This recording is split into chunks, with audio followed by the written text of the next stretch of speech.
Ny fametrahana ny fanjakana tan-dalana ny fanafody aroson'ny profesora Ranjeva Raymond hahafahana mamoaka ny firenena amin'ny krizy. Nasongadin'ny profesora Raymond Ranjeva tao anatin'ny famelabelaran-kevitra natrehan'ny mpanao gazety io maraina io moa izany. Teny antoerana ivola ravavy sy tsiry rakoto aroson'ny. Mitaky ny ametrahana fanjakana tan-dalana ny vondrona sy fikambanana miaradia amin'ny profesora Raymond Ranjeva. Everin'ny profesora Raymond Ranjeva fa ny olo-pirenena rehetra no manana andraikitra ao anatin'izany. Matoa resaka fanjakana tan-dalana no resaha dia satria io no tsotra indrindra sy azo eritreretana no atsoina.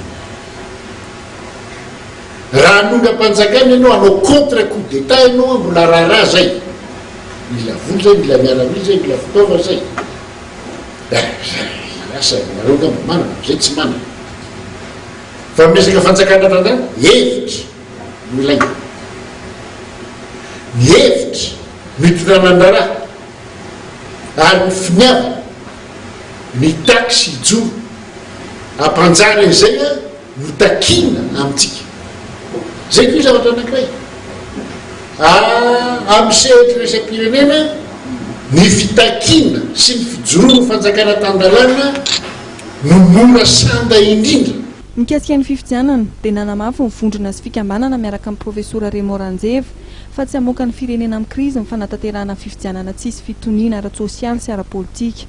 Ary everin'izy ireo fa raha mbola tsy mipetraka ny fanjakana tan-dalana ary tsy misy ny fametrahana fototra demokratika sy politika mazava mialohan'ny fifidianana dia mijanona ho fanoloana olona fotsiny ihany no izy ary azo antoka ny isian'ny krizy vaovao sy ny verimberenan'ny krizy eto amin'ny firenena.